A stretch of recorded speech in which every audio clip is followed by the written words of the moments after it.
நம்முடைய நிலம் தான் ரொம்ப முக்கியம். அதனால சபையே நீங்கள் அந்த நிலமாக இருப்பீர்களானால் இந்த மார்ச் மாதம் உங்களுடைய மாதமாக இருக்க போது நல்ல நிலத்தின் மாதமாக கர்த்தர் இன்று நம்முடைய வாழ்க்கையை மாற்ற போகிறார். ஆண்டவர் பாருங்க ஜனங்களுக்கு சொல்லும் பொழுது வாசிப்போம். மத்திய சுவிசேஷம் அநேக விஷயங்களை விசேஷங்களை ஊமைகளாக ஆண்டவர் என்னைக்குமே அவருடைய சீசர்கிட்ட பேசும் பொழுது, ஏன்னா அவர் தேவன், ஆனா அவங்க பேசும்போது பாத்தீங்கன்னா ஒரு கதை வடிவா தான் பேசுறாரு, ஜனங்களுக்கு ஈஸியா புரியுறதுக்காக.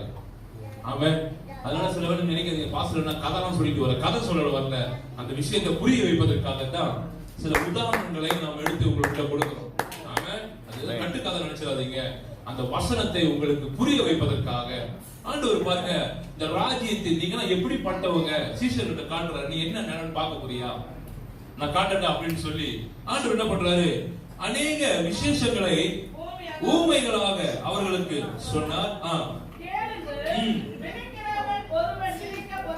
விதைக்கிறவன் ஒருவன் எங்க புறப்பட்டானா, விதைக்க புறப்பட்டானா,